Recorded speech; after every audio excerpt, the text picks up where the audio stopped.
What's going on? Welcome to the Gamer Buff, Gamer News, Gamer Action. I'm Jefferson Carps with the Gamer Buff, Dove Larson. What's up, Dove? Not much. How you doing, Carps? I'm doing great. I'll tell you why. We're going to talk about Assassin's Creed Shadows, resurrecting Ubisoft from the dead. Plus, Dove, we take a look at Mullet Madjack coming up on the show. But first, a new indie game alert. One that the Gamer Buff Dove has been following for some time now. It's called The Precinct. Tell me about The Precinct. All right, man. Coming to us from Fallen Tree Games Limited, an indie game. It's isometric, so top-down camera, just, fixed thing going on. Well, you actually can't move it. Anyway, looks like old school Grand Theft Auto, kind of meets Grand Theft Auto 3, so like the first meets the third. But what you're doing is playing as a cop, a young detective, working up through the department. And you're also, while you're doing that, becoming a detective, doing the day-to-day, working your beat. You're also trying to figure out what happened to your dad who died in the line of duty.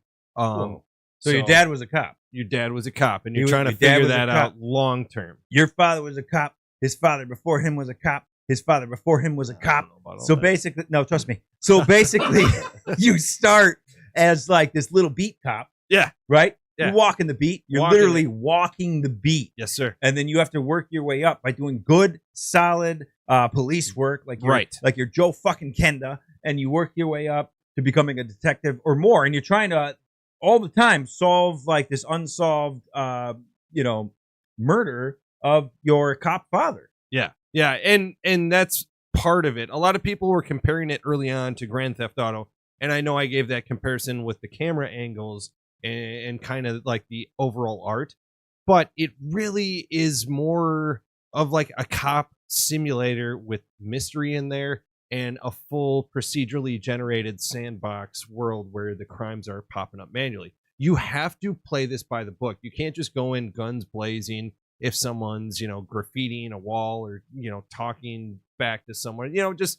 plain old stuff. You have to know whether or not to intervene, what to do, what level to like encounter the person, the perpetrator, the whole thing. Like it's actually pretty cool. You have to kind of learn what policemen are supposed to do in the day-to-day. So yeah, that's pretty cool. Right, so a graffiti artist that you happen to encounter, you can't just walk up and shoot these people. Right, yeah, it's not Grand Theft Auto in that regard. You can't just like come in guns blazing no matter what. There's a procedure. You got to walk it up there, and you're going to be kind of graded, and it's all outcome based. So if you go against the grain, if you're not going by procedure, you're not gonna like progress through. You're not gonna get your advanced rank. So like that's how it's working.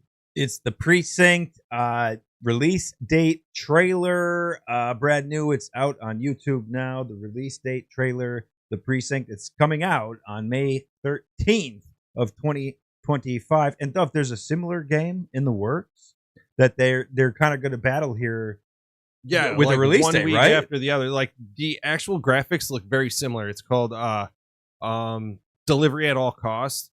It's another game that I was very interested in. It's on my wish list. Like I was looking at these, like always getting them confused because both the art of the actual, the game inside the game, the art, and how they display the game, the overall, how they merchandise the game, they're very similar artworks. So they're coming out like 1 week beside each other, and it's throwing me off, but I'm gonna have to play both games. I'm gonna have to do it. The Delivery at All Costs, it feels more like Grand Theft Auto than people probably will think that The Precinct plays. You're doing maybe a lot of fetch quests, which you're used to in Grand Theft Auto games. It's got a very similar isometric camera that you're working with. You're driving around, and dude, I'm very excited about it. I'm almost more excited about Delivery at All Costs because I'm a dork and I deliver. So I feel that I'm not a cop. All right, but you're not a cop, no. But you've been following The Precinct for months, maybe Yeah, a year at this over point. a year about. Yeah, I've been pretty excited about this. You've been all over I'm this excited game. about both, and it was just crazy. They're coming out 1 week from each other. Holy shit! Right. So dude. delivery at all costs. We have a $29.99 price tag on it. Yeah, The Precinct, we do not have a price tag yet, no, but you can imagine it'll be about the same. It's going to be about I'm 30 hoping. bucks. Yeah, yeah, that's what I'm hoping. But you know, So, but You you've never know played they're gonna you go. you've played some of the Precinct. Did you had a demo version early demo access? during the Demo? Steam Next Fest. Last summer, it played pretty well. There were some bumps or bugs early on, also. But they worked them out, and I liked what I saw. And like I said, I like the system that they have in place. That you have to follow that procedure. It's not just come and guns blazing, and it's all procedurally generated, so it's all going to be randomly happening. You might want to play it a couple different times. It's going to be a different play from you and your gamer friends, so it's something worth checking out, I think. Yeah, that sounds really cool to go from beat cop to detective to solving this murder of your father on the side at the same time while doing just being a good cop and a damn good detective. Like that sounds really fucking cool. And then you have delivery at all costs, where like you're slinging stuff all day. Which, like, I don't know about that, dude. No, you're just delivering shit for a company. You're driving old school cars, like post war shit. It's just so cool looking, man. I love the vibe. I love the cars. It feels more like Grand Theft Auto to me, because if you played the first couple, that's what you're doing. You just go to this place, pick this up, come back. Yeah, there's guns, you're shooting shit here and there, but overall you're just going here, grabbing something, coming back here while someone chases you. And that's a lot of what delivery at all costs is. So that's why I was kind of as excited about that, because I love Grand Theft Auto a lot. So, well, yeah. That okay. vibe is there, is what I'm saying. Well, there you go. Delivery at all costs. And of course, the Precinct, which you've been all over, you'll be all over. You're going to have a busy week in mid-May when these games come out. You'll drop the reviews. But I'm really looking forward to the Precinct coming out May 13th, 2025. The release date trailer out now on YouTube. All right. Check it out. Let's talk about Ubisoft. Let's. Assassin's Creed Shadows. It's out. Had its opening week.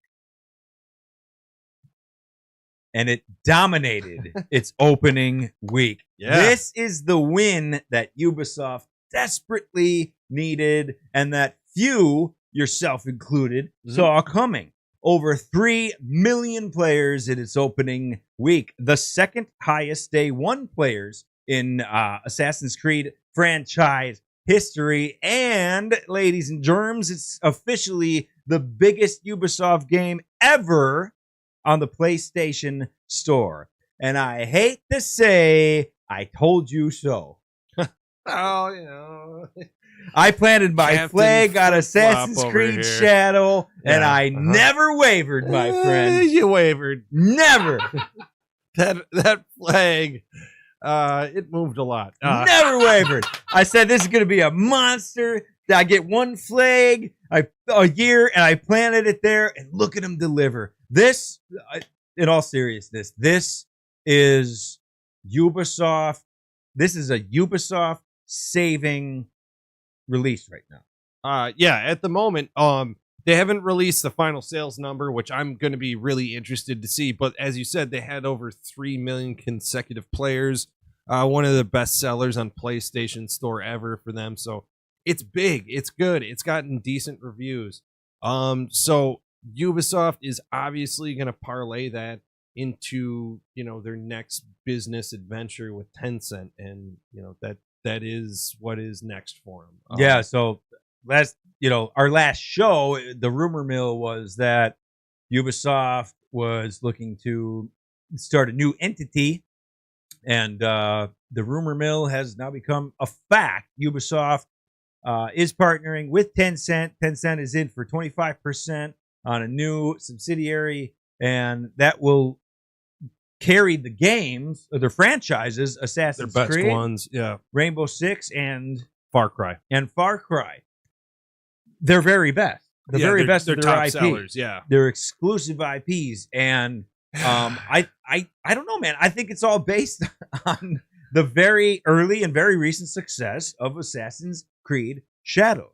Right. I mean, I don't really understand it. I'm not like a business major, but you know, people are saying that it's almost like a loan for Ubisoft to like pay off some of their debts right now. The investment that they got from Tencent, like $1.2 billion or whatever, they're using that to, you know, help hedge out their bottom line or whatever. But regardless of what they're doing, it doesn't make sense to me. It sounds like they're offloading their IPs, and you know, it doesn't make sense. Why not just be Ubisoft? You still had Tencent as a major stockholder. Could they not get enough stock options for that? I don't understand why they couldn't just carry under the same moniker of Ubisoft. So it's confusing to me. I'm not a businessman. No. At all. You're a delivery guy, but yeah, I'm and you're the gamer buff. but that's a damn good point. Why not just be Ubisoft? I mean, who's getting what out of this? So Tencent is in for 10% of Ubisoft, and now they jump up to 25% of whatever this new entity is. But the Guillermo family, who they run Ubisoft. They still have 100% control. Right. So I don't. What's going on? I'm not sure. Obviously, Tencent is probably going to have a lot more say or a lot more to do with maybe the development of the games. But I also think a lot of it has to do with some talks that we heard last week of Ubisoft shopping their IPs to like EA and Microsoft. So maybe Tencent was snapping back and saying like, here's how we can keep those IPs within our reach, you know, by maintaining the company, by maintaining the bottom line. Maybe they can keep it in their house, in their wheelhouse. If they would have went to Microsoft, they might not have ever seen any future money. Okay, so are they transitioning from Ubisoft to whatever this new company is, and everything that's left of Ubisoft we're looking to sell off whatever IPs remain? It sounds like all the profits they make from this new subsidiary are going to Ubisoft. So I don't get it, man. I don't understand this crap at all. It sounds like they're just shuffling IPs to get either a loan or to move things so their stockholders can't bitch later when it goes to Tencent. Well, but here's what we got is that Assassin's Creed Shadow is the monster that I predicted, but everything else beyond that, everything they do is so shady. Yes, seems really shady. Like, why you have Assassin's Creed, you're Ubisoft. But now we're taking our three biggest IPs, and that's a separate thing. Sense. So what's going to happen with the original Ubisoft? It seems like someone should be watching over this because I don't like any of this. It's shady as hell. But if we just stick with Assassin's Creed Shadows, the gamer buff, Dove Larson, the gamer buff. Does this channel, do you yourself, do you owe Ubisoft an apology for all the shit given about Assassin's Creed and the delays and all of that? Do we owe Ubisoft an apology? Jeff, we owe them. Late as fuck. We owe them congratulations for sure. Like, they did a good job. They came out with a good game, but I'm not gonna say an apology by any means. They screwed up 2 consecutive big games that should have been a no miss, Skull and Bones. They delayed that for over a decade. Then I mean, Outcast was just crap from like just bugs, over microtransaction, just not what people want. They overpaid for an IP, under-delivered with the game, and they delayed Shadows twice. No, I'm not going to apologize by any means, but I will say they did a good job by, you know, like they're getting a lot of good reviews, a lot of people playing. I'm sorry, did I say Outlaws? You say Outcast. Outcast, sorry, Outlaws. Well, who gives a shit? No one played the fucking game anyway. Who cares what it's called? So regardless of what their last shit game was called, I'm not going to apologize. They did a good job with Shadows. Yeah. Maybe I'll play when it hits sale or some shit like that. But I'm not getting too worked up over this, man. All right. Well, so over a year ago, before so much of the shit hit the fan, Mm-hmm. I took my flag and I planted it, and I said, Assassin's Creed Shadows is going to be a monster. Was I right? Early indications, and these are very early. It's shaping that way. If the sales numbers match anything with the concurrent play numbers, they have a really good game going here. 3 million copies sold right away would be huge. 5 million copies would be enormous. That'd be a really huge start. So I would say anything in that realm, yes. But is it enough to save Ubisoft in the future? I don't know if this game is gonna, completely right the series, right the ship. No, but it was enough to get them a brand new entity that they will transition to. And I mean, listen, this, no matter what you think about all the shit, all the fails lately from Ubisoft, this is a huge win for the Guillermo family and for Ubisoft. This is a huge win. Mm-hmm. I think it is going to continue to be a monster. It is a monster. The PlayStation Store, no Assassin's Creed title has ever done better. I mean, already we're a week and a half into this thing. I don't know how it happened. I don't know how they pulled it off. Maybe they actually just ignored all the other bullshit and ways to make extra money and all that shit, and they just focused on making a good game. Maybe that second delay was like, you know what? Let's just make this game like we used to make games. Assassin's Creed is a top 10 all-time video game franchise. Yeah. These guys have done some really good shit, and this game is it's just a huge win for Ubisoft. Now my only hope is don't fuck it up. Yeah, please. Don't fuck it up. Yeah. Well, we'll see. We'll see what they do with their new company. Yeah, I don't have a lot of faith, man. I hope we find out the point of their new company, but right, yes, thank you. You know what? It doesn't make sense. So far, so amazing for Assassin's Creed Shadows. I hate to say I told you so. All right, let's talk about. I want to talk about, and I want to look at Mullet Madjack, because this game, your review is out as of last week. Mullet Madjack, FPS, looks fucking beautiful. But why should we play this game, Dove, and why will we love this game, Mullet Madjack?